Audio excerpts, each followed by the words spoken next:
All right, welcome back to the Run.down post-game show here on the Strickland YouTube channel. If you're listening to this the day after the Strickland Podcast Network, Knicks lose 117 to 113 to the Utah Jazz.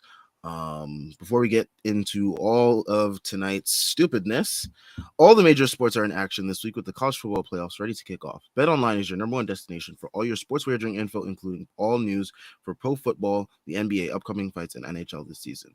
Head to the website today to get in on the action and see all the updated odds for the week. Remember to use promo code BLEAV, that's BLEAV, to receive your 50% welcome bonus on your first deposit. BetOnline, where the game starts.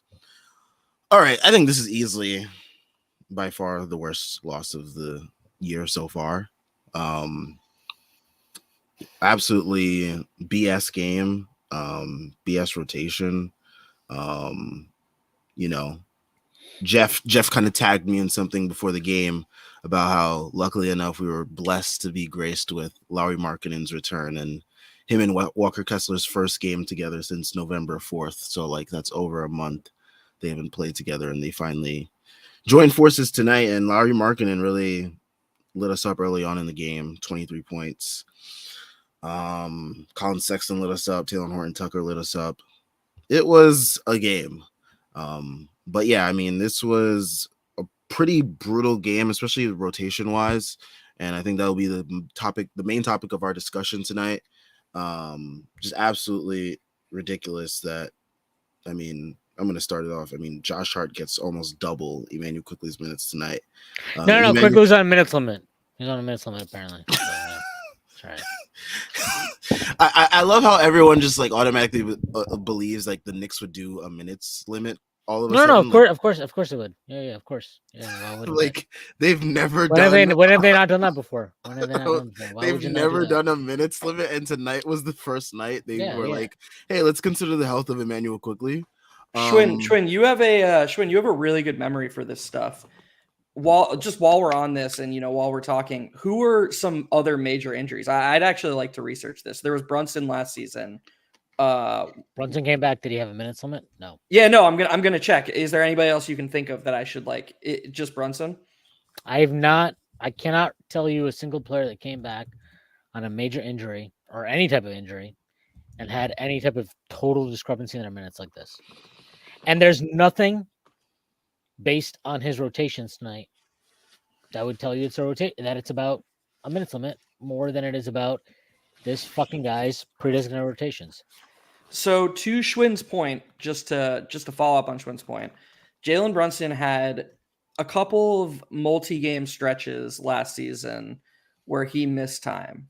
The first came about 34 games into the season. He missed 3 games. He came back for a home game against Phoenix and played 39 minutes. Then he missed 2 games, played at Sacramento, played 19 minutes in the first half, got hurt again. Then missed 3 games, came back against Denver, played 32 minutes. Then missed 2 games again, came back against Miami, played 30 minutes. Then missed 2 games again, came back and played 30 minutes. Look, Quickley and Brunson aren't the same in the sense of Brunson's role is bigger. But I do think there's a trend there of like Brunson's basically playing his normal rotation every single time he immediately came back from injury. So, I mean, if you're out there listening and trying to listen with an open mind, I think you can take that. Well, no, I mean, fuck this. We don't like last year. Emmanuel Quickley missed a game in January 2022. Did not dress. I remember that being for some type of knee inflammation, some type of like similar type of like maintenance thing, right? Missed a game. Came out the next game. He played 27 minutes, 17 seconds. I'm sorry, you don't get the benefit of the doubt here.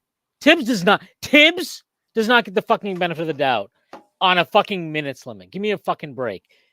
He coached like a fucking idiot tonight, and we can just say that. There's really nothing else to say. He coached like a moron.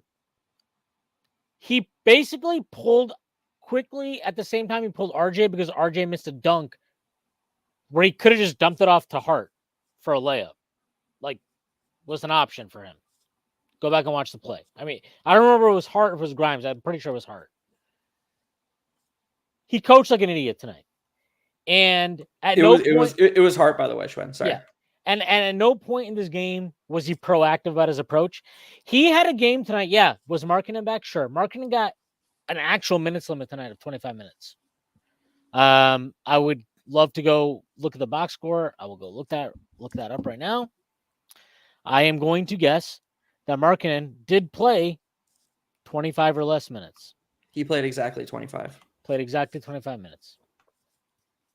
And you lost that game. You want to know why you lost that game? Because that coach knew exactly what your rotations are going to be, and he coached to that. You want to hear something worse, Schwinn? Oh, no, I know exactly what you're going to say. Everybody on their bench had a plus. Every fucking player on their bench had a fucking plus compared to everybody on our bench. Markkanen was minus 14, which means they lost the non-Markkanen. Oh, no, it wasn't just Markkanen. Here we go. Let's just do the whole fucking Utah Jazz starting lineup. Let's do that. Kelly Olynyk, -1 in 30 minutes. Markkanen, -14 in 25. Fontecchio, -10 in his 31. Sexton, -9 in his fucking 30. Keontae George, who basically died on the floor tonight. 0 in 4 minutes. Their bench, Taylor fucking Hendricks, +25 in 20 minutes. Are you fucking kidding me? Are you fucking kidding me? Taylor Hendricks, who's probably played fucking more G League minutes than he played NBA minutes tonight, was a +25. Okay, let's keep going. Let's keep doing this. Yeah, this is fun. Omer Yurtseven. Omer Yurtseven. 5 minutes +5. Walker Kessler, 23 minutes +3. Talon fucking Horton Tucker, 23 minutes +3. Or sorry, -8. Somehow this guy who looked at the end of the game like Kobe Bryant was a -8. Chris Dunn, +13 in 18 minutes. Ochai fucking Agbaji, +16 in 30 minutes. This was a total fucking coaching mismatch.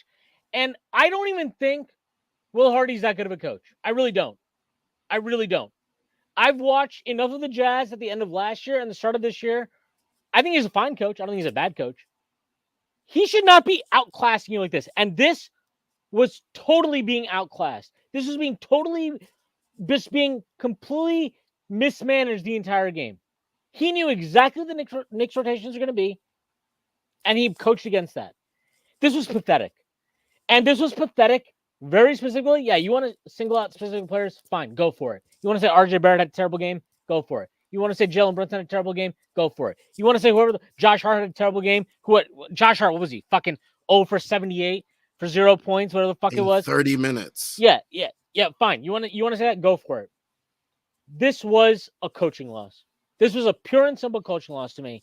And I don't give a shit what anybody says. They even have Jordan Clarkson and John Collins. You can tell me, oh, well, the Knicks missed a bunch of open threes. Like, yeah, well, guess what? He played the one guy in the first half that made threes. He played the one guy that made threes 10 fucking minutes. And then he played him a grand total of 8 minutes in the second half. This is pathetic coaching. This is dog shit coaching. And this is the type of coaching that not only deserves to be fucking criticized, but this is the type of coaching that every time Jeff gets up here and is like, oh my God, guess what, guys? Fucking America's a demand trade. I'm going to be like, I don't like Jeff. Shut the fuck up. Kill yourself. Or restricted free agency for like it exists for a reason. This is the shit that gives him fucking oxygen to breathe that deadly fucking poisonous air into the atmosphere. This is what it does. And I'm sorry. This was such an egregious. I'm sorry. Anybody that's like sitting there like, well, quickly might have been on a minutes limit. Shut the fuck up! Shut the fuck up! He was on a fucking minutes limit. Oh, he's on a minutes limit until the last fucking possession of the game, where miraculously he was healthy enough to play another minute or two in the most like pressure-packed position of the game. Get the fuck out of my face with that. This was just garbage coaching. This was garbage coaching. That's what it was. It was garbage coaching. It was garbage minutes management. And, you know, look, if he gets in front of those reporters tonight And I mean, look, I'm sure that the great New York Knicks beat that loves to hold people accountable. That's why they want to talk to Leon Rose. Oh, They want to hold people accountable. I'm sure they'll ask Tom Thibodeau about why Emmanuel quickly only played 18 minutes on a night, by the way, that he went 6 of 8 from the field, 3 of 4 from 3 for 15 points, 2 steals, 1 assist, 2 rebounds in 18 minutes of play. I would love easily to. I would love one to of hear our that. 3 best players tonight. Yeah. I would love to hear that. I would love to hear that. And by the way, I want to just say this because I shit on this guy all the time and I go out of my way to shine it. I thought Julius Randle was awesome tonight. I thought he was awesome tonight. I thought his defense was locked in tonight. I thought he was locked in tonight. I thought he was the best player on the floor the entire time he was on the floor. And he deserves all the credit in the world. He was fantastic tonight. He was great. And not only was he great, but think about all the conversations we've had in post games of being frustrated with Julius Randle because another player is playing great. And then it's crunch time, and Randle's like, oh, okay, it's the Randle show. It's me versus Kevin Durant. Well, guess what? It should have been the Randle show tonight because not only was he great, but that set the Knicks were running with Randle getting the ball 15 feet from the basket, the Jazz had no clue what to do versus it, and they were pre-adjusting to it. They could have gotten a look. They could have, if Randle got the ball at the elbow, they could have gotten whatever look they wanted, whenever they wanted. And Jalen Brunson basically just said, no, this is my game. Like, it's my turn. And look, Jalen Brunson's earned leash to do that. He absolutely has. But when you make that, but he's got to own the loss tonight. He's got it. If you're going to make that decision when Julius Randle is playing so overwhelmingly well, you have to eat the loss if you don't come through. And he didn't come through tonight. He wasn't even trying to put the ball in the basket. He was hunting fouls every single time he had the ball in his hands. And so frustrating. I can't fucking take it. Like, I look at, like, I'm cool, dude. You got 16 free throws. You shot like dog shit. And you missed a whole bunch of them too. That's the Yeah. most annoying part. It's like you're hunting for these fouls and you can't even hit your free throws. Yeah, and also, I just want to throw this out there. Like, look, I don't really care. I know Quentin Grimes is like, was it minus 27 tonight? I don't know how much of that is actually like him. I feel like he got put in some like weird lineups. Like, it was not really a reflection on like him being singularly terrible or something. But motherfucker, you want minutes? You go to the line in the fourth quarter. Did you have like, okay, he misses the first free throw. When he went to the line for that second one, I knew he was going to miss that because he rushed that shit. You could tell he rushed it. You could like see he gets so frazzled. And it was ridiculous. I know that's like a very like minor thing to harp on. But it's just like, it's one of the things where I'm like, it's a collective thing though. I mean, look, he missed 2, whatever it is. It's a compounding thing. How many did Brunson miss in the fourth quarter? Did Brunson miss 3 in the fourth quarter? I think he missed 3 in the fourth quarter. I would say at least 3. He was 11 of 16 overall. I'm pretty sure. So three's got to be right. It's I'm pretty sure he missed 3 in the fourth quarter. DiVincenzo missed 1, and honestly, I don't care that DiVincenzo missed 1. The guy was like nails in the fourth quarter. He was the only guy that made a fucking 3, other than Quickly, who we couldn't play. He's on a minutes limit, by the way. Oh yeah, he's on a minutes limit. Yeah, that's what happened. I'm sorry. This was a total joke. And like, look, I love Josh Hart. I think Josh Hart's played great the last however many games. It doesn't really matter how many games. And I know he came out in the plus tonight, but like, you know, he wasn't good tonight. He didn't really do anything tonight. And this was just a terrible. This is a perfect example of like, hey man, if you want to like start a certain lineup because you want to play different lineups later because you value them, that's fine. But guess what? You got to actually like do it then. And he didn't do it at all. In the first half, there were zero minutes with Hart, Brunson, Josh Hart on the floor, Randle on the floor. And that is the Knicks' money lineup. That is like literally their money lineup. Go look at it. Anything for the season. That is their money lineup. 0 minutes in the first half. In the second half, I'm pretty sure they only played minutes at the very end of the game in those minutes where apparently, you know, it quickly was on he was on a minutes limit until the very end of the game. Until that portion, I'm pretty sure they played 0 minutes. But they did play minutes with Randle on the floor, and guess what? They played pretty well in those minutes until Isaiah Hartenstein decided to commit the dumbest fucking foul of all time at the end of the third quarter. But this was just a terrible game, and it was a terrible. We need a Schwinn. We need a Hartenstein was awful tonight. He was another terrible. one who was awful, and he did something. And like, dude, I say this so much on this pod, but I just think you have such a great perspective and make so many great points. He did something that you talk about all the time. He's a 6'11", 7-foot dude playing like he's 6'4". He plays when he's at his worst. He plays smaller than any center I've ever seen in my life. That layup, that floater where he got blocked by Walker Kessler and Han, or was it Han or was it Wally? I don't know. It was It Han. was Han. It was Han because Han was on fucking crack tonight. Han was on fucking crack tonight. Oh, I don't know. Was that a flagrant? He grabbed his fucking ankle. By the way, they reviewed that and said that wasn't a flagrant. I have no idea how that's not a flagrant. How is that a play on the ball? The ball is like 6 feet away. He grabs DiVincenzo's ankle. How is that? That's a flagrant foul. Like, I'm not saying, look, I'm a 90s fucking baby, see it right here. I'm a 90s, but I'm all for that not being a flagrant.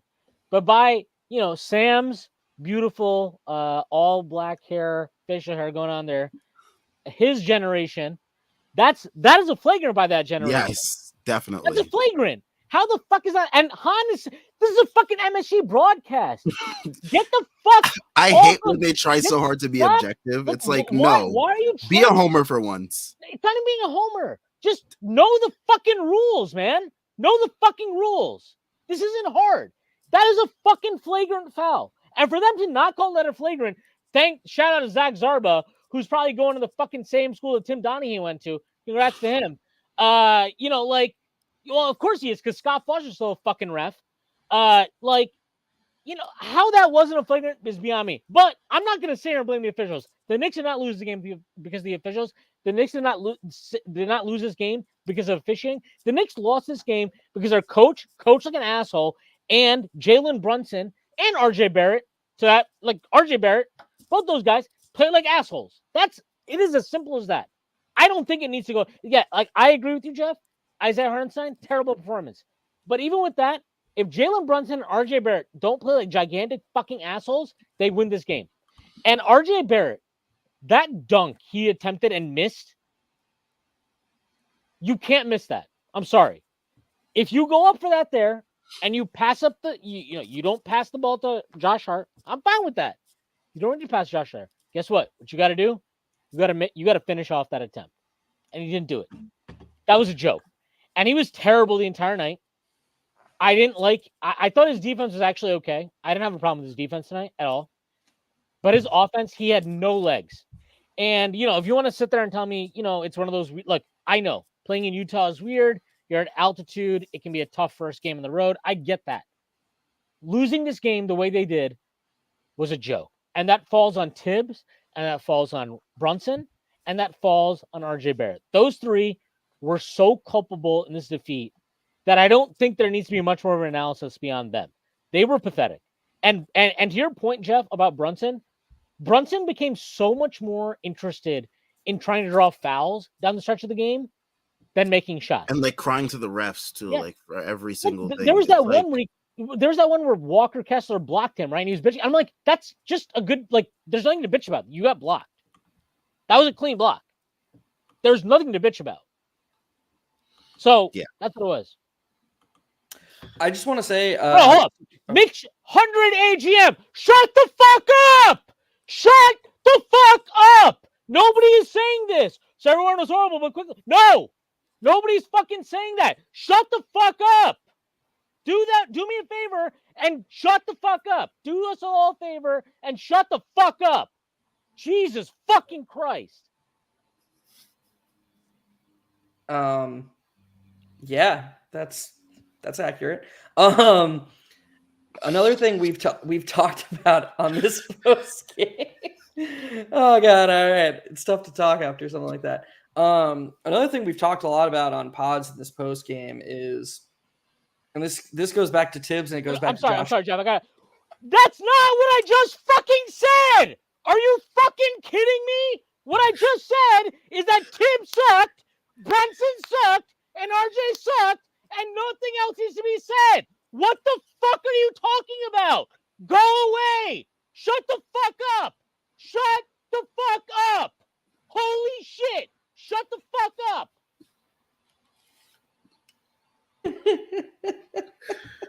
Dude, this can't be real. You're in timeout, bro. Get the fuck out of here. This You're is the first this is person I put crazy. in timeout ever. This is crazy. Oh man, you know that great Twitter meme where the guy's like, waffles are great, and then somebody responds with like, "What the fuck, you hate pancakes?" And he's like, "No, Yes, that's totally exactly what happened. just That's exactly what that was." That was so oh brother. Okay, let's try to bring back the analysis. Something we've talked a lot about on this post game, all three of us and Tyrese, and then Schwinn, we talked about it on I forget if it was the last time I was on Strickland, or it doesn't matter. We talked about how one of the reasons the lineup rotations are so restrictive is because Tibbs is really unwilling to play any of his guards at small forward. And the reason so like, let's just start there.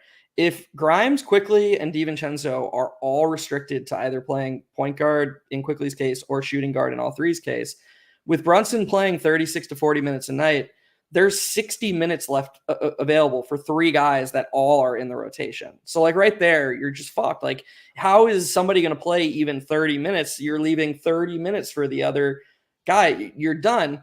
And on a night like tonight, when nobody has it going except for Quickly and DiVincenzo and Randall, you have to be willing to, cede some things that you think are super important. Like Tibbs would be like, "Oh, well, I don't want to be too small at the three." Dude, the things that you're valuing right now aren't working out. Sometimes you just got to. Also, we're playing the freaking Jazz, who's like the scary small forward that like we're scared of. Is it Fontecchio that we're scared of going off? Like, I don't understand like what's this 100%. obsession with Josh Hart and the size and stuff like that. Like, it's ridiculous. It's also just okay. Like Josh Hart, like this is my thing. Like, okay, RJ didn't have it tonight. It happens. It happens. Josh Hart didn't have it tonight. It happens. Like, it's not a big deal. It isn't. Like, these guys have been good players for all year. Okay, they didn't have it tonight. Okay, find a different solution. Or even if you want to keep one of them on the floor, fine. But like, the way he did it is just, to your point, Jeff. It's just stupid. And like, it's so funny how it worked for both small forward and power forward. Hart is just the only answer. So like, people are like, "Oh, Hart's become the sixth man." Well, yeah, when Randall isn't on the court, there's one answer at power forward. That's Josh Hart. When RJ Barrett isn't on the court, there's one answer at small forward. That's Josh Hart. He doesn't see anybody else is capable of playing either of those roles. So like, I saw somebody who in my comments today on Twitter, and that was like, so Emmanuel Quickly should have won the sixth man of the year last year, and he got demoted. And I'm like, I don't even think Tibbs sees it as a demotion. I think he just promoted Josh Hart. Like, he's just like, well, this is the only guy who can play small forward or power forward when my two main guys aren't out there. I need to get him on the court as soon as possible because he's the only other solution.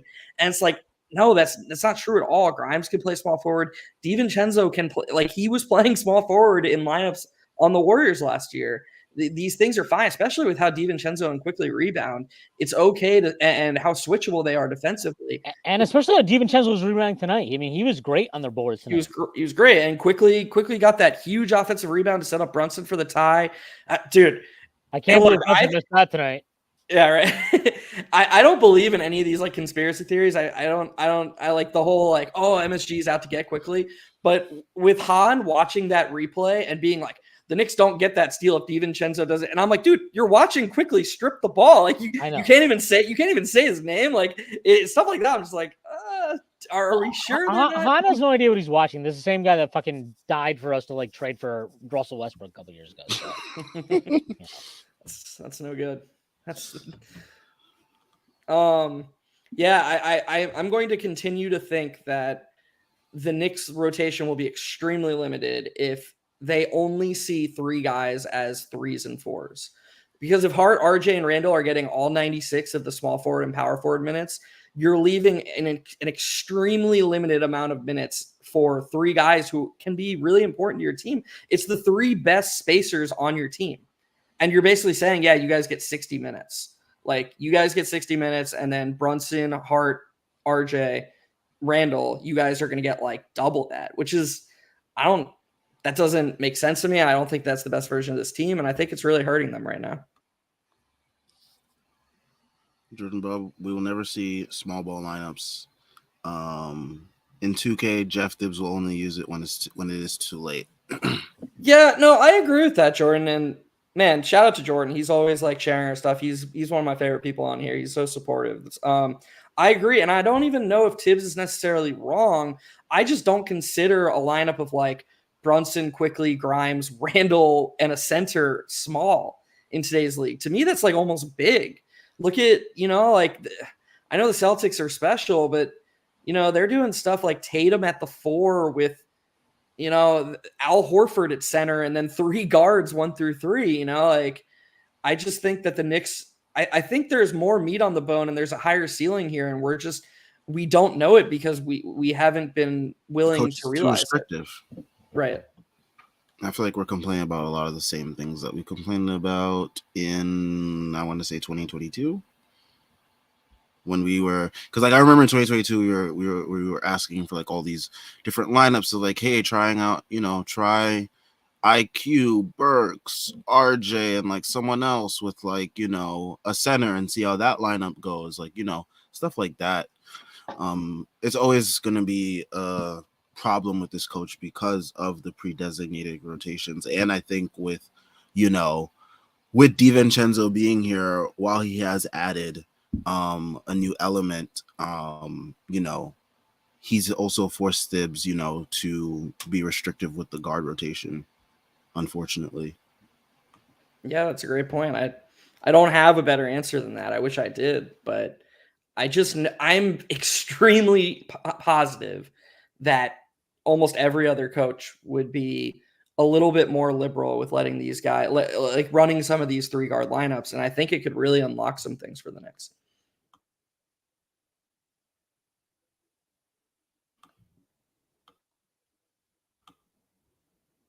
Yeah, I don't know. This was just such a deplorable coaching performance that like this is the type of coaching performance where if you don't see significant changes in the next game, I think you got to ask real questions. That's how bad it was to me. To have no understanding of what you were watching in that first half and taking out RJ and Quick at the same time was bizarre to me. And it's not like I'm completely fine with RJ's minutes this year, and I'm completely fine with his minutes today. I was, because I thought that RJ, I think he's had a good year, and I just thought he had a bad game tonight. He didn't have it at any point tonight. It is what it is. What did he start the game off 0 of 9? He got a little bit going in the second quarter, but it wasn't great.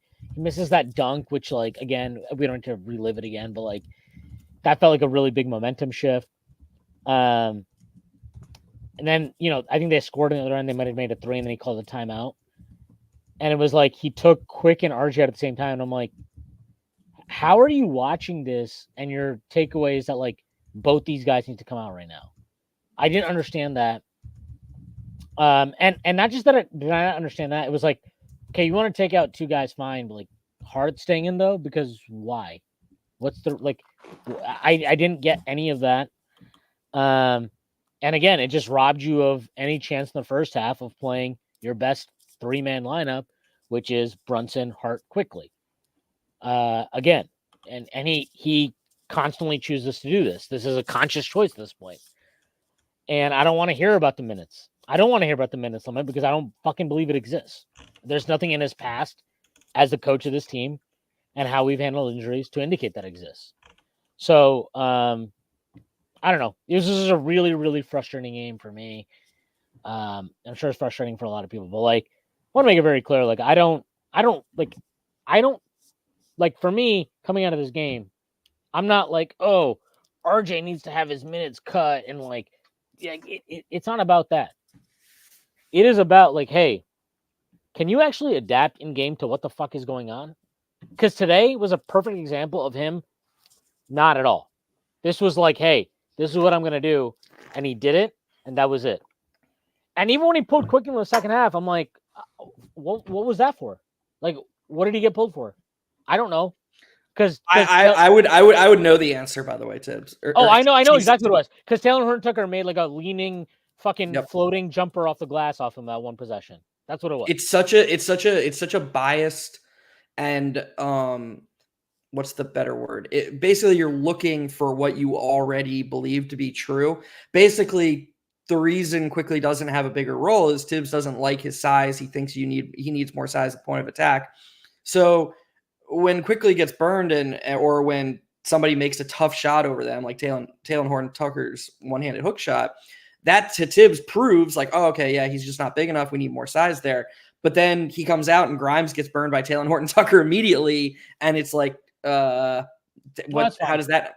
Yeah, that's fine. And it's just like the biases really come to fruition when you see what, like, and to expand on that, Quickly was awesome offensively. So like it shouldn't even matter because we have a 4-year sample size of people being like, oh, well, you can't bench Randall, you can't bench Brunson. Their offense is just too good. Who cares? Who cares about their defense? Well, guess what? Even if you can argue Quickly's defense was bad tonight, it wasn't. But if you wanted to make that argument, his offense should have overwhelmed that. It's just hypocritical coaching, and yeah. This is from Omar Yusuf. Is it me or is iHeart boneheaded plays multiply this year? I think Isaiah Hartenstein has been trying to do way too much. I think he's trying to do way too much the last few games. Now, and I've been talking about this since like, I don't know, since like 10 games ago. Like I've not like, I thought he started off the year great. Like, I mean that, like, great. I don't know exactly what's going on with him the last 10, 11, 12 games. It's not been as good. And tonight was really bad. Like, tonight, I don't even know what the hell was going on with him there. This should have been a game where, like, especially in the non-Walker Kessler minutes, that should have been, a fucking walk in the park for him. And he had nothing. I mean, he was just bad tonight. And I don't know. It's just really disappointing. It looks like he's trying to like overcompensate for Mitch's absence, which he didn't have to do last year because Mitch was much more present. And his role was like pretty consistent the whole year. And even when Mitch was out, Randall kind of stepped up and like kind of made it so he didn't have to he didn't have to try to overcompensate. So it feels like he's just trying to do that. Hopefully he just chills out the next couple of games, but these road stretches, especially this road stretch can get really tough, and guys might be trying to do a little bit too much as we keep going. And I think that's what makes this loss hurt even more, Sam, is I think a lot of people in the back of their minds were like, we got to get this win, get to 14-9, because we've got this was the soft game in this 10-game stretch. The Knicks have, for those who don't know, the Knicks' next 9 games, it's at Phoenix, at LA, at Brooklyn, a doubleheader against the Bucks at MSG, 2 games in 3 nights, at Oklahoma City, at Orlando, at Indiana, and then back home against Minnesota. That's the Knicks' next 10 games. 10 games. That's their next 10 games. They're getting a reprieve. They're getting a reprieve on New Year's Day against the best team and best record in basketball. Like they needed to win this game. Can I also just say, like, I'm not some huge like, oh, Jericho Sims. Like, I don't actually understand why Jericho Sims didn't come back into this game at some point, because I thought Hartenstein was terrible. Like, I get that Jericho Sims wasn't exactly amazing, but like, if this is about performance or whatever, like, I just don't really I don't understand what the minutes in this game are about. It's probably the best way. Like, nothing about the rotations or minutes in this game made any sense across the board. And I mean that for everybody. Look, we're playing the Lakers on we play the Suns on Saturday or on Friday. Suns on Friday, and then the Clippers on Saturday, and then the Lakers on Monday. And look, I think we actually match up with the Clippers well, even though they're weird, but whatever. I think we match up with them well. Like, it doesn't really matter how we match up with any team. The point is, like, you pissed away a game that you should have banged. And honestly, even with as bad as Tibbs coach tonight, you probably would have banked if Brunson makes free throws and has even an okay shooting game. but he didn't. And the point is, like, when he, like, it just drives me nuts that Brunson can have a performance like this, and it's fine, no big deal. Next game, he plays his minutes, and I'm not even asking him for to have reduced minutes. But at the same time, people were like, well, if Quickly starts off the next game 0 for 3, watch it. Oh, how could, oh, we can't pay him $120 million. How can he play more minutes? He started 0 for 3. Oh my God. Like, it's like certain guys in this team are allowed every fucking benefit of the doubt to play Eternal however grace. minutes they want. And then other guys have to prove their worth every single second they're on the floor. And that is not healthy. And look, Nafi Mahuda said this. I wouldn't be surprised if we are quick starting to speak out about his role. Harden Grimes already voiced their thoughts about their current role, and we just reached December. Quick. It wouldn't necessarily surprise me because I think something's wrong with Quickly mentally, and I mean that as the biggest compliment in the world. He's clearly super smart. I just don't get how after 4 years of this he hasn't complained yet. He has to be just like the nicest guy in the world or something. Or he loves New York, or I don't know what it is. I don't know how he hasn't broken his shit by now. This is ridiculous. Again, I think the person who was in my comments made a really good point. He should have won Sixth Man of the Year last year, and the organization didn't pay him, squabbled over $5 million a year, and then said, oh, by the way, you're not even going to be the first guy off the bench anymore. Like, that's a smack in the face. And how are we not talking about that more? That's completely disrespectful. He's played under 20 minutes in over a quarter of the games this season. Like, it's ridiculous. But he didn't play well in those games, Jeff. He didn't shoot well in those games. So, of course, he had to get and I wanted to say this when you brought it up. If there was a stat for this, and there isn't, but I wish there was, where you were able to deduce what percentage of a person's impact is defined by like points, rebounds, and assists and usage, Quickly would have one of the lowest numbers. Like, his impact is not remotely defined by how he shoots. So if that idea of like, oh, well, you're not shooting tonight, so we're gonna jerk your minutes around, that should apply to Quickly last, because he's helping you when he's out there pretty much every single night he's on the court. And I don't really understand how somebody who watches him that closely every single night hasn't noticed that yet. Look, I don't know. All I know is that he played 18 minutes tonight. That's unacceptable. I don't give a shit about what the reasoning is. I don't care what fucking Knicks AGM 100 wants to type in all caps. I don't care what like anybody wants to say about the Knicks ceiling as a team and I don't care about any of that. Play guys that deserve to play their minutes. Like, the guy has been a massive net positive over 4 years. I think he deserves the benefit of the doubt. And if he doesn't get the benefit of the doubt because Tibbs has a fucking raging boner for the fact that like DiVincenzo can sky high for rebounds or something, or because Quentin Grimes is all of like an inch and a half taller than him in shoes, I don't know what to say. Like, I just don't. I think it's ridiculous. And, you know, quite frankly, tonight, if you wanted to not play Brunson on the stretch, you would have been completely justified in not doing it. I was going to bring that up, actually, because like there seemed a point. I mean, for the whole night, Brunson was pretty bad, but there was a point in like the fourth quarter I was like, man, Brunson's just got to sit. Like, the entire second half, I thought he was terrible. Yeah. Especially. Yeah, but like, yeah, I don't understand why. And I thought he started off the game great. That's what made it so, like, him and Grant, like, first of all, I want to stress this. Randall, this was the best four-quarter performance you'll see from Randall. Like, this is as good as you could ask for him.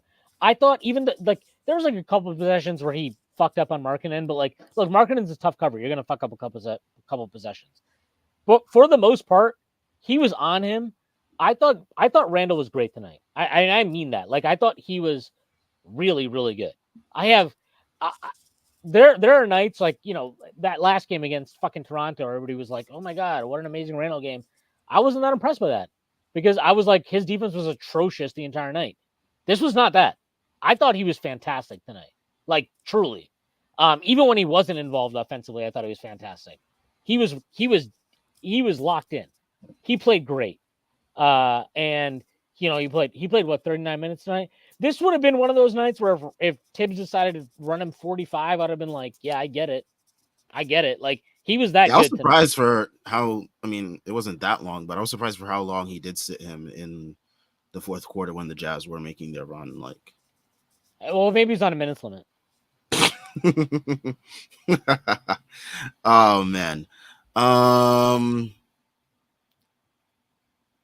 Let's see. I saw a comment earlier that I did want to address. Oh, I mean, we kind of talked about RJ a little bit, but we want to talk about him just a little bit more. I mean, he's been kind of weird since the migraine thing. Like he's had like the 3 good games before this, but then he's had pretty much a pretty rough stretch of games before that, and then tonight's another rough game.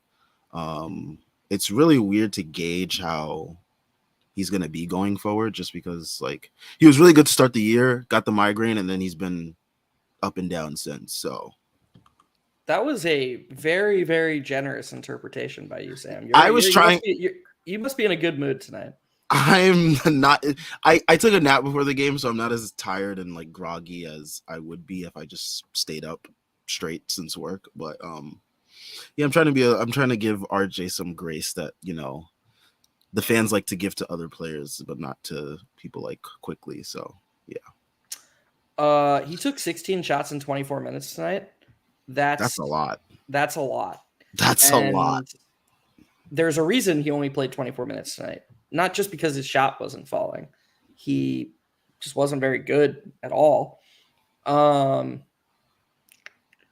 gonna need him to not shoot so much. Yeah, he had an amazing second half to that game. Like this idea that I don't think RJ is being used optimally at all, but this idea that the Knicks system or their best players are like suppressing him or suppressing his volume or his usage.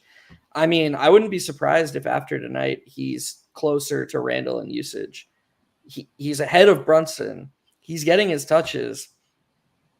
He's not going to be a good enough scorer to just only shoot when the ball touches his hands. He needs to start doing a better job of forcing those collapses and find shooters. Now, is it possible people missed some shots off his passes tonight? Maybe, but if he had a bunch of potential assists tonight, we're talking about him carrying like a 50% usage or something ridiculous in the 24 minutes he played. Like he was very, very loud in this game. And if he's going to have the ball this much, there's no other way to say it. He needs to be more effective. We're getting further and further away from the migraine. I don't know what else to say. Like, yeah, I don't know how else to break this down besides, do I care a lot if the ball is going in the hoop? Not really, because as Tibbs always says, as we always talk about, the goal needs to be impacting in more controllable ways and more consistent ways. And tonight, RJ didn't do that. He didn't make too many great rim reads. He wasn't really good. He was awful tonight. There's not, like, he was terrible tonight. He made momentum changing losing plays tonight. That's a fact. Like, he just did it. It's fine. It happens. That's part of any player's performance, not just RJ. But if we're going to be like, if we're going to talk about anybody being like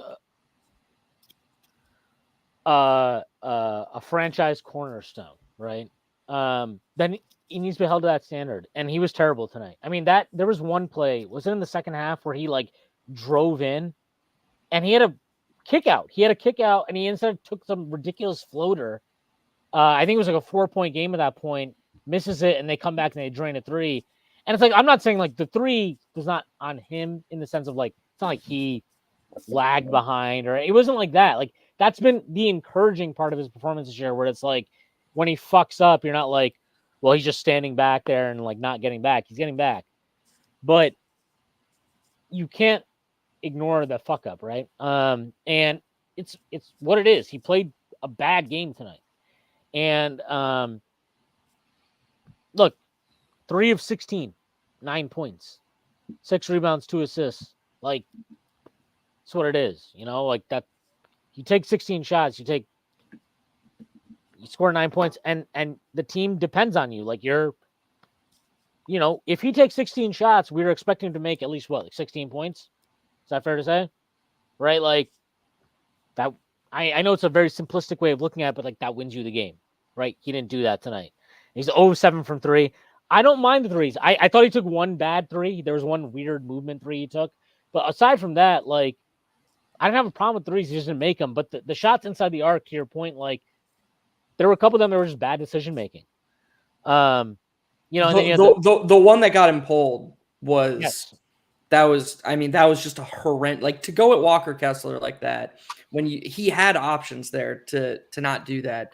I can't even imagine. Wide open the entire possession at the top of the key. The entire possession quickly, and he's like he's there, like asking for it, wide open the entire time. Didn't give it to him. And it's not just him. Again, Brunson 6-19, yes, 23 points, 11-16 from the free throw line, 0 for 6 from 3. Like, I don't know. I have a tough time looking at this list. Look, the Knicks had 3 guys that made threes tonight. Randall, 2 of 6, who I think we all agree played great tonight. DiVincenzo, 4 of 9. I had no problem with his minutes. Quickly, 3 of 4. Our 3 best players tonight. That was it. Everybody else did not make 3. Not a single other person made a 3. And if you want to say that's the game, if you want to say the games was, well, guys didn't make threes. Well, you didn't play one of your best 3-point shooters of the night a lot of minutes. So what do you want me to say? Like, you don't get it can't be like, well, guys didn't make threes. It'd be one thing if guys didn't make threes and you gave everybody a fair shot. You didn't. Okay, you decided to sit your best 3-point shooter for 30 minutes tonight. That was your choice. It's fair to assume that Quickly probably would hit like maybe 2 or 3 more threes, and that's the game right there. Even if he didn't, they'd defend him like he was. He hit 3 for 4. Like, and that opens up so many other things for the team as well. But if he goes 0 for 3 tomorrow, the next game, that'll prove it. Well, see, Tibbs was right. Tibbs says that foresight. I don't like the perspective of like turning things into these volatile parts of the game. Like, oh, if they just hit a couple more threes, the Knicks win. Like, sometimes threes aren't going to go in. You have to control for things that you can control. That's part of basketball. And I feel like the Knicks don't do that. Right, exactly. And like if every game is just going to come down to a 3-point contest, why even play the games? I know people don't like the heavy emphasis on threes in the modern game, but like if you watch most games, there's actually a lot more going on. There's a lot that happens to create these threes, a lot of skill, a lot of movement inside the arc. And to just sum it up to like, oh, well, I mean, the Knicks lost by 4. And, if somebody just made 2 more threes, they went, no, there are a ton of more things that the Knicks can do better and could have done better tonight. Even if you want to sum it up to that, maybe play the guys that made more threes then. Right. Like, even if you want to sum it up to that, okay, great. Great point. So what was the reason that Brunson played a bunch of minutes tonight and Quickly didn't? Like, you know what I mean? Like, if you want to boil it down to just that one specific point of emphasis, it still doesn't make sense. Like, it still doesn't make sense. And so, like, look, I'm sorry, but it is absurd.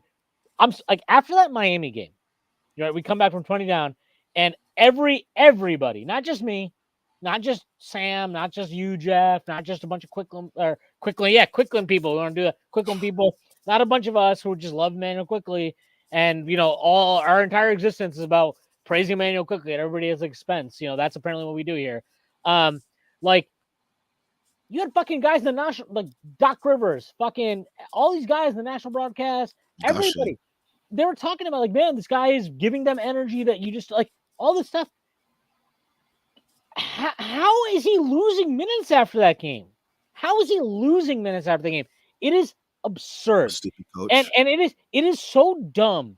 It is so fucking stupid that he has to earn his minutes every stint he's on the floor. Oh, it's like I really like it feels like he's on the floor now.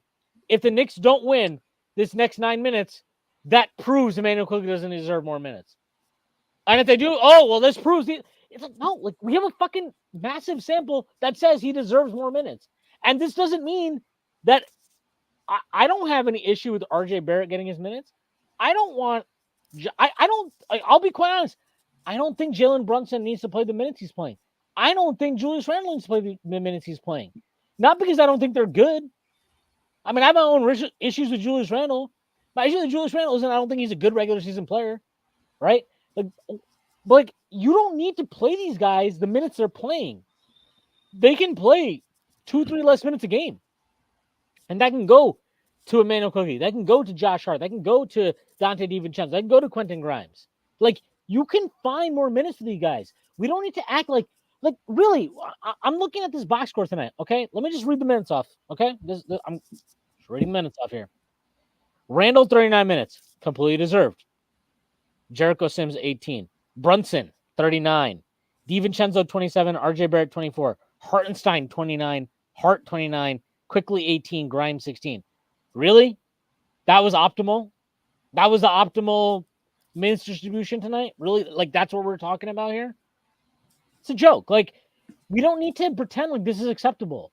And this is not a case of like it's one thing, you know, like I remember after the Raptors game, the first Raptors game, we beat them in Toronto. We got in here in the post game, Jeff, and you were talking about Cookie's minutes. I was like, look, I don't mind it tonight. You know, like he went with DiVincenzo. DiVincenzo helped us close the game out. I had no problem with it. I'm fine with that. I am fine with on certain nights if a certain lineup you want to roll with, you want to give it a chance, and it helps you close it. I have no problem with that. But tonight he just made decisions for what? Like what? For what? And yeah, you can tell me, yeah, that closing lineup closed the game out. Sure, they closed the gap. You really want to tell me Josh Hart was critical to them closing that gap? Really? Like Josh Hart was the key component of that comeback? Or Brunson, who, I mean, how many possessions did he piss away in that game? Down the stretch, even. You know, like it's just ridiculous to me. And you know, their games were like RJ didn't close out the last game, and I know that it was a weird one, right? Because like he played well, but then Grimes came in and they extended the lead, and I get it, but it's like it's the same type of thing where I'm like, I don't know, like should he not have been in there? I don't know. Like it's a tough one. I get it. It's a little bit tough for Tibbs sometimes, but tonight was not tough. But he made it tough on himself, and he didn't really like. I don't know. None of his like to me. He for some reason decided to tie RJ and IQ's like sub outs together, and I just don't really understand why. Because I don't think that like their performances were tied together tonight. Like I just thought RJ had a bad game, which happens, and Quickly didn't, but Quickly put a lot of it into RJ, and for some reason he was the one guy that got punished for that. I thought Hartenstein and Hart were cool, even though I thought Hartenstein very specifically was atrocious. Yeah, I mean, we're just going to keep going round and round. I think, and I'm not criticizing you for talking about it. Talk about it as much as you want, but I think the only thing me and Sam can say is, yeah, you're right. Like that, there was no reason for Josh Hart to be like. The only thing I have to say is I think that Tibbs really, really gets tunnel vision and focuses on the things that he thinks are important, and that's what these subs or lack of subs are about. So, like you brought up the Raptors game. RJ played the first 5 minutes of the fourth quarter, came out at the 7-minute mark, and then he got subbed back in with like a minute and a half, 2 minutes left. And for that 5-minute stretch from 7 minutes down to 2 minutes, you know, Knicks fans were like, oh my God, like, you know, this is a close game. We need to get RJ back in. He's been great this second half. And I'd bet if Tibbs was asked, he was just like, oh, well, this lineup kind of had it going, and I really liked Grimes and Hart's defense. Like, I thought it was really necessary with Barnes and OG being their two best players that night. I would bet a lot that that's what he would say. He's so honed in on a specific things. He underrates the macro.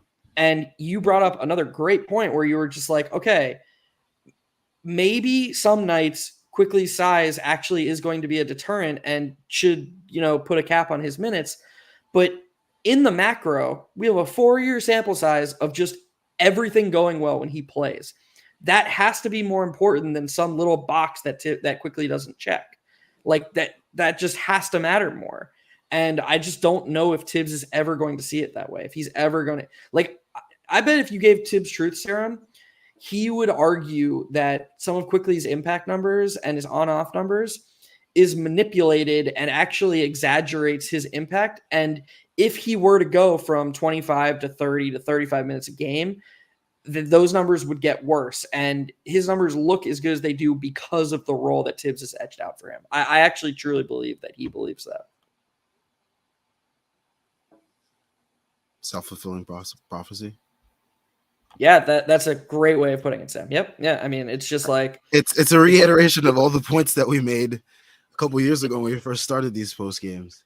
It's like when people say, like, oh, well, how can we put, Florida State in the final? The SEC always does so well in the college football playoff. And it's like, well, yeah, but you always put them in the college football playoff. So of course, like, it's exactly, is it the chicken or is it the egg? And no, I don't want to talk about, the college football playoff. I'm not interested. I'm just using it as an analogy. I think that I disagree with Tibbs, but I'm not 100% sure I'm right. I feel very strongly that Quickly will be able to, whether it's next year on a different team or if the Knicks finally ever enhance his role, I think that he'll handle 30 plus minutes gracefully. And I think we'll see a real actual leap from him. And it won't actually be a leap. Like he'll just, numbers wise, people will be like, holy shit, this guy's good. And it's like, no, he's been this player the whole time. He just hasn't been allowed to be. Yeah, I think this is going to be a really defining stretch of the season. I mean, obviously, but especially for Thibs, because things can go so far down the wayside with this stretch coming up. And we will see, especially on Friday, I mean, versus the new Phoenix Big Three. I mean, some people were saying, Phoenix, they might have it hard. Their offense might be a little stifled because, their guys are trying to figure it out. But like, I mean, you're putting a team with a lot of good 3-point shooters out there versus the Knicks, who constantly let teams light them up from three. Even the Jazz tonight were like 9 for 21 at one point, and they're not even a good 3-point shooting team like we saw with the Raptors just the other day. I mean, Phoenix is going to find a way to put up points on the board. Like, that is not going to be their issue. Their offense is going to be just fine. Our defense is really what's going to be the concern versus Phoenix, because yeah, they're going to be putting up points, and the Knicks have been bleeding points lately. I'm going to go ahead and I'm sorry, Sean. You go No, first. no, go ahead. No, you go ahead. I was just going to say, I'm going to be a bit of an optimist with the Phoenix game. And if the whole Big Three plays against the Knicks, I think it's a good spot for the Knicks. I think it's a great spot for the Knicks. Yeah. I argued on our most recent episode of Hot Hand Theory that I actually think the Suns' best lineup is going to be Durant, Booker, Nurkic, and Gordon and Allen. And this isn't like Bradley Beal hate. I just think so much of what he brings is stuff Booker and Durant do better. That the Suns, if emotions weren't a part of it, the Suns' best lineup and best way of moving forward would be to use Beal as like a super sixth man. And I think that the Knicks, with them playing their first game together, there are really, really going to be some adjustment issues for the Suns. I think this is a chance for the Knicks to be pissed off about this loss and go and steal a win. I can see I mean, yeah, I'd love to believe that, but who cares? Like, are the Knicks going to play their best lineups? Who knows? Like, are they going to do that? I don't know. Are they going to play? Or I don't know. Maybe DiVincenzo will heart himself into like more minutes because he rebounded well tonight, and maybe because Josh Hart is all of an inch and a half taller than Emmanuel Quickly. It doesn't matter that how he play. It just this stuff is like, who cares? Like, we saw like the last Phoenix game, it was the same nonsense. Where it was like, yeah, of course, I know what you're saying. I agree with what you're saying. I totally agree with what you're saying. I do think the Knicks are in a better position with all three of those guys, especially because they've never, like, Frank Vogel's never had to play this rotation really, right? I think tonight was the first night, and they lost to the Nets. And it's like, it kind of speaks to some of the issues you can have where, yeah, if your best guys are there, it can maybe sometimes detract from your overall while you're adapting to it. And we've seen that with the Knicks too. Like, we've seen Tibbs deal with this. So I get that part of it, but like, I don't know. I'm sorry. Like, as the season has gone along, I have been pretty optimistic about Tibbs most of this year. I think that's have underselling it. You've been more than not just optimistic. You've been praising him mostly. I think we all have. I think the first 75% of the season, I truly believe he did a really good job. Sorry, Schwim. yes, and no, and I stand by that. Like I think he's done a good job for the most part. But these last 5-6 games, the way the minutes are starting to spread out and play themselves out, I don't like how it's happened. I'm not at the point where I'm like, oh my god, like, let's get the guillotine out and fucking let's Robespierre him or something. I'm not talking about that, but like this has been bad, and tonight was atrocious. I don't think there's anything like I'm sure that there will be people that will, oh well, maybe Quick was on minutes limit, knee inflammation, blah blah blah. Like, okay, yeah, you guys can live behind that fucking excuse if you want. Like, I'm sorry, I'm not going to do that. I thought it was terrible, and forget it being terrible tonight. Like, I didn't really get it the last few games. It's okay that, yeah, you got blitzed by. I mean, the Celtics game, we all watched that. What the fuck was the reason for that? The end of that fourth quarter minutes. Like, what was the reason for that? Like, what I don't know. Like, I'm yet to hear anybody give me a compelling reason why I should fucking praise him for his decision making at the end of that game. I don't really understand anything about that Bucks game where he just decided, yeah, well, I'll just piss away the first fucking 9 minutes of the third quarter before I do anything. Like, I don't understand why he kept banging his head against the wall for these fucking Hart and Grimes minutes, along with the starters that have been dog shit since last year, by the way. Since like, I don't get that, but he keeps doing a lineup that he loved in the playoffs last year too. Yeah, and I don't get that.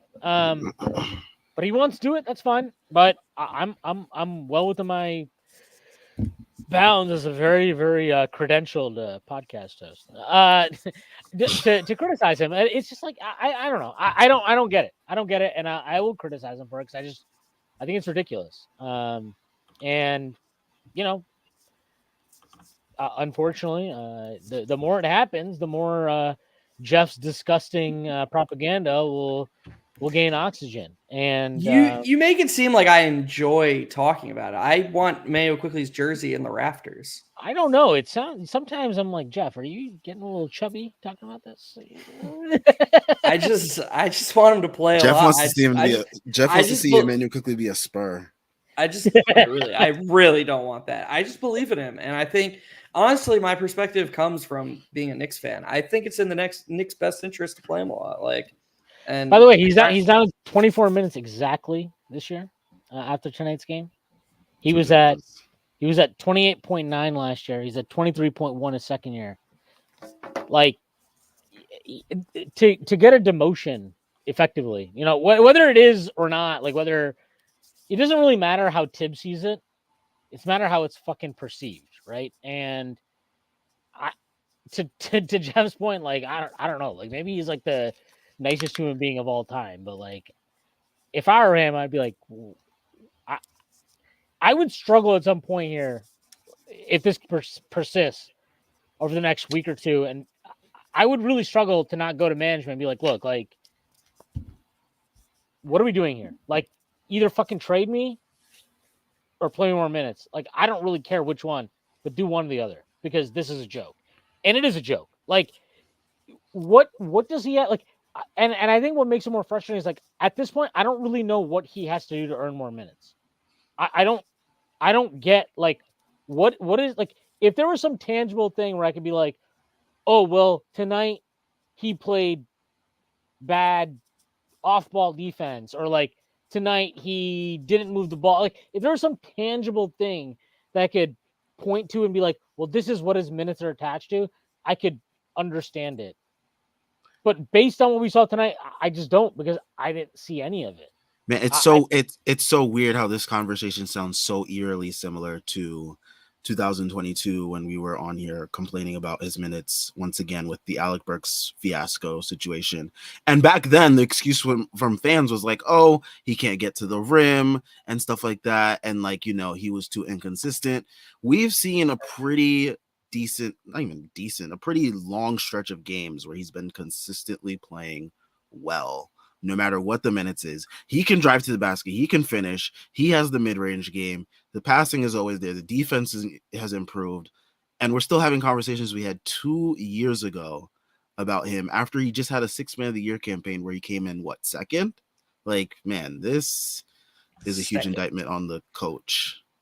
Yeah, and I'm sorry, like, this is going to be a really nerdy analytical mini rant here, but we need to stop looking at basketball players and trying to create an emphasis or a weight for certain part. We don't know how replaceable certain parts of the game are. So like this idea that like, oh, well, I actually like this guy because he gets 2 feet in the paint more than this other guy. We literally have no fucking idea how important one thing is versus the other. It's impossible to weigh. The only thing we truly have enough guys to get 2 feet in the fucking paint. Yeah, like that too. Like we also have enough of that. Like we have 3 guys. And it's not shocking at all that like RJ Barrett, the guy who is the best at getting 2 feet in the paint, seems to have it happen more often when he plays with a certain player. Like, oh yeah, go Schwem. No, it's just even if that's the standard, like it doesn't line up with any, like it doesn't. Well, he does that more now than he did before. So now what's the like? It just feels like there's always this weird reasoning for like why it's okay that IQ's minutes are what they are. Like, and if that standard applied to everybody, then I'd probably be more like cool with it. Like, but it doesn't, and that's what makes it frustrating. I'm like, okay, well, Brunson got his feet in the paint a bunch tonight. Did you feel like he was super great because of that? Like I didn't. Like. Maybe it would have benefited if he did less of that, to be honest. I think it would have benefited him and the team. And he's going through a little bit of a shooting slump. I think somebody posted this earlier, might have been Jordan Bubb. He was like 3 of 21 in those last 3 games from 3. It's fine. Like, he was shooting so hot from 3. At some point it was going to come down. So it is what it is. I'm not worried about that. Like, he's going to be a 40% 3-point shooter because that's what he's been for his career. I'm not worried about that part of it. But like, it's more that like, okay, when he doesn't have it on a certain night, you've got an option, man. Like you've got another guy that can not get. He doesn't quickly. He's not Brunson. We've talked about this a bunch of times on here. Jeff, you've even talked about this as like somebody who's probably higher on quickly than anybody. Even me, you've talked about like, look, like Brunson has a scoring ability and a scoring level that quickly doesn't have. So like, there's a value to that. But like on a night like tonight, we're like, it's okay. Brunson didn't have it. Like he did not have that today. It's okay to then use the other guy you have on your team that can actually make Brunson's life easier. And to not do that because I don't know. Again, like I'm sure our brilliant beat reporters will ask this question. Not. I don't know. I have no idea. Was that question asked? I'm sure there are people in the comments that have looked at I think someone in the comments had mentioned that they didn't ask anything about Emmanuel Quickly. Yeah, of course they didn't, because they're fucking scumbags. Because they're fucking idiots, and they want to write articles about, oh, well, Quickly didn't get extended. This makes if you attach his salary his to Evan Fournier, you can get up to 27. Yeah, go look at the fucking players that you can get. Go look up that list of players and tell me how many of those guys that you can attach with Emmanuel Quickly and Evan Fournier that you'd be like, yeah, this trade makes the Knicks better. Oh, is it Andrew Wiggins, who's literally pissing and shitting his fucking pants every game? Is it him? Is it him? Okay. Yeah, maybe it's him. Oh, is it like, who is it? I don't know. Oh, is it like, I've had people say Cam Johnson. Let me tell you a story. The Nets are not making a trade with the Knicks, and the Knicks are not making a trade with the Nets.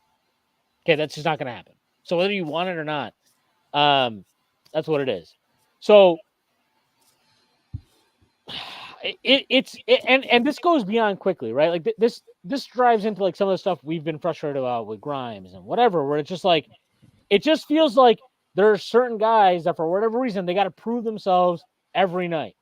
Every night they got to go out there and it's got to be they've got it tonight. And if they don't have it within the first 5 minutes they're out there, then you know what? It's not their night. It's okay that Tibbs pulled them. I don't know what makes that guy anymore. I don't, because apparently it's not giving a shit. Apparently it's not being a great teammate. Apparently it's not sacrificing for the team. Apparently it's not any of those things. Because if it was, Emmanuel Quickly would probably be playing like 50 minutes a night, but he's not. And you know, it's kind of funny to me, like all the stuff that Josh Hart, I love him for. Like, and I'm not talking about the actual like tangible production, rebound. Like, I'm not talking about that. I'm talking about like the intangible things that like endear you to your teammates and to fans and all, and like connect lineups and all that stuff. Like, all those things apply to Quickly, but Josh Hart, He's taller. yeah, he's all of an inch and a half taller, and I guess I mean, let's be real, Schwinn. If Josh Hart got the steal and then got that offensive rebound in 30 seconds at the end of the game, the announcers wouldn't have shut the fuck up about it. Oh, like that's just what Josh Hart does. Like you know, let's call a spade here. That's they ignored both when Quickly did them, and like, yeah, there's a reason. Again, dude, this is, and Sam made such a good point. Third straight season. This is the third straight season that basically the Knicks have done everything they can to start a season except play Quickly more. And every single year they have a coming to Jesus moment where they're like, well, fuck, I guess we have to just play him more. And then the season turns around. Every single time when he starts to play more, it's like, oh yeah, the team just magically plays better every single season. Second year, they literally did everything. They were like, okay, we need Kemba because it's not Elfrid Payton. Oh shit, it's not Kemba. Okay, let's turn Alec Burks into a point guard. Oh shit, that's not working. Oh god. Emmanuel Quickly, the team's 12 points better per 100 possessions. They're absolutely blitzing teams when he plays. They were plus 6.5 per 100 with this guy, a second-year player on the court, minus 6.5 per 100 when he sat. They were top 3 team in the league when he played. Well, it was too late. They figured it out too late. Oh god, going into the next year, I guess we got to get Jalen Brunson because that guy isn't the answer. Then he plays less minutes after his great end of the second season. And they start out last year? 10-13? They were dog shit. 10-13, M48 shooting guard, Cam Reddish, you know, struggling after he gets sent to the bench. And somebody, whoever it was, Tibbs' life is on the line. And he's just like, I don't know, maybe just play Emmanuel Quickly more. Maybe that'll work. Boom. 6th man of the year. Should have been 6th man of the year. They go into another offseason. Well, that didn't work for whatever reason. I guess we're not happy with that. We just got to, you know what we got to do? We got to play Josh Hart more minutes. We got to demote. Like, how many straight years are they going to do this to this guy? Eventually a 24-year-old kid is just going to be sick of it. I'm sorry. Like, that's the truth of the matter. Eventually he's going to, and it's not, look, it doesn't have to be in the press. I'm not saying he's going to complain in the press, but all the things that make Emmanuel Quickly, every dig, every stunt, every hustle play, every relocation, all the special things that make him an impact god, you're going to start losing those margins because why would he buy into that degree? You have to be so bought in up here to do the things that Emmanuel Quickly does. I hate this fucking idea that, oh, anybody can do it if you just try hard. No, he has a special mentality. Josh Hart at his best, special mentality. Derek White, special mentality. There are these guys, Jalen Suggs, there are these guys who can do things without the ball in their hands. And when you just shit on a guy because you don't understand his value, when you say at every single turn for 3 straight years, we're going to try any other solution but you, eventually he's going to say, fuck this. This isn't working. I'm done. Like, and that's, to be honest, that's why you're seeing some of these games from Quickly that we've seen this year. They haven't been bad, but they've been not Emmanuel Quickly games. 15 points, 1 rebound, 1 assist. These games where all he's focused on is scoring and his impact in other areas. His defensive EPM so far this year is negative. It's negative. That's not Emmanuel Quickly. But you know what? I think the EPM things are a little weird. Right yeah, they're always right now. I agree. I agree with you. That's not my point. My point is that you're going to lose this guy if you keep doing this to him, and it's going to hurt the team. Like, because again, 3 years sample size. The best minutes. Who was it? Was it Strickland? I don't know if it was the Strickland main account. Somebody posted the Knicks' best 2-man lineup the other day. Strickland. Yeah. Quickly was in the top 4. The top 4 best minimum 100 minutes Quickly was in the top 4 2-man lineups. How much more fucking data do you need to just play this guy? Sorry, long rant. Nope, needed. But it's like it reduces down to him, but it's not just about him. You can apply this to different lineups. Like I feel this way about Josh Hart in a lot of ways too, where I'm like, look, even when he's like, I remember looking at the lineups when I was like at the start of the year, where I was like, oh my god, Josh Hart is playing awful, and I'd look at all the lineups, I'm like, well, actually, feels like apparently Josh Hart sucks, but like we're just consistently better when he's on the floor. So maybe he just needs to play more and like we'll figure it out. And like lo and behold, it's fine now. You know, like we're all like, oh, great, Josh Hart is Josh Hart. Like, you know, look, he missed threes tonight. Nobody can deny that. But tonight was not a night. Did you ever watch Josh Hart tonight and be like, man, I'm so pissed he passed up on that three or so? Like I wasn't thinking of that. I thought he played fine tonight. He missed shots. It happens. He didn't have a great defensive game. It happens. But like his decision making, all that stuff, it's fine. Like that's what you bet on the aggregate. And I think that's what you're talking about with Coker. It's like you got to bet on the aggregate. You've got to bet on like, hey, look, we've got this like this is what you do every night with Jalen Brunson and Julius Randle, right? Jalen Brunson could go 1 for 15 to start a game. And I promise you, the last 6 minutes comes around, almost every single time, Tibbs is going to be like, Jalen, go out there, save me, right? Like every single time. How many games have we seen Julius Randle just do nothing for like 3 quarters, and it's like the last 6 minutes rolls around and Julius Randle's out there?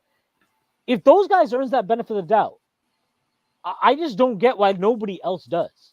And it's just weird to me. It is weird to me. And I agree with you. Like, I'm, I still think always that, like, because of the way the contracts and all that stuff they're structured, like the Knicks have an inherent advantage in keeping Emmanuel Quickley. And I think trading him for the appropriate value and all that stuff is really tough, even if he's like crying to you in private. I get that. But like, do you really want a player crying to you in private that like shouldn't have to, like, why does he need to cry to you? Why can't you just be like, yeah, you got a point. Let's figure this out. Let's do this. And like, why can't, look, if the coach is going to sit there, look, I think this is fair to say at this point, you can't sit there as the coach, as Tom Thibodeau, and be like, well, I'm not going to play Evan Fournier, and I'm going to cite net rating as my reason. Okay, you want to start citing net rating as your reason? Okay, you sure you want to go down this path? But let's go down this path, buddy. Let's walk down the road. Because if you want to walk down the road of net rating, let me tell you, you should be getting all the fucking minutes on your team. Because it's not the guy that you're giving all the minutes to. So, like, it's got to work those ways. And to the point you're talking about with Quickley, I think you already saw this with Grimes, which speaks to how special Quickley's mentality is. I think Grimes came in this year. He worked on a lot of stuff this summer, right? He was, okay, yeah, last year, it's one thing, right? Your second year play, you were the 25th pick.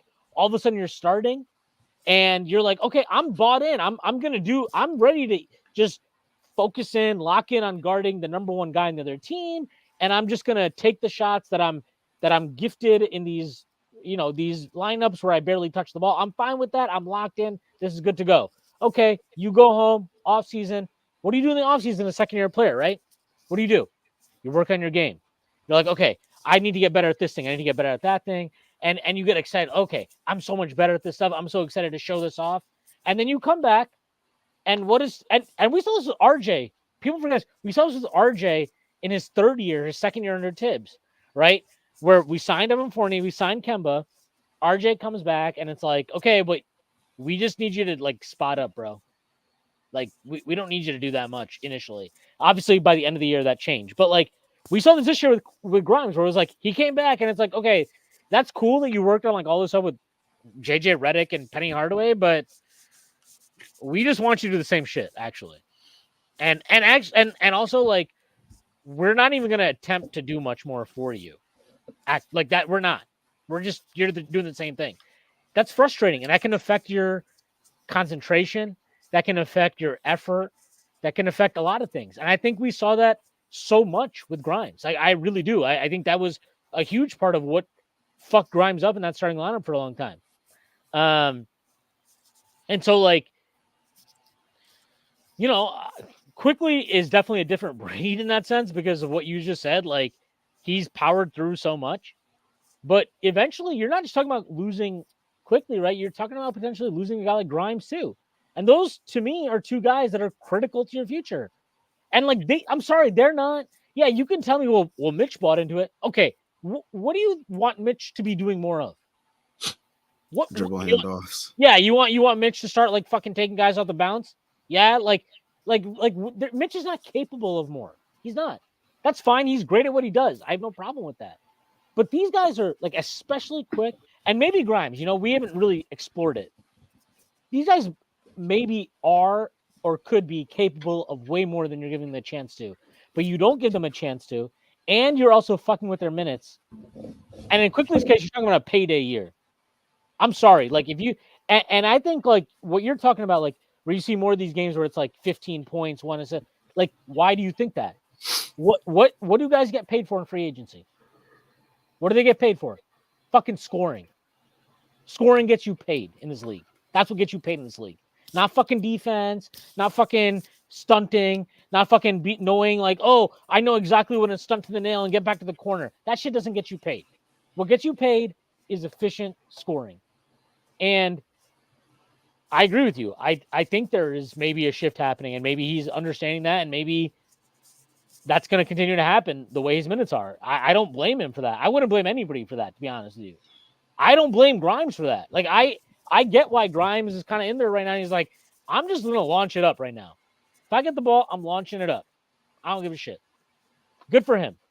And I got it why RJ kind of got into that mindset in his third year. I don't understand it so much now because I think RJ is, I'm like, you get the ball enough for like maybe pass a little bit more, buddy.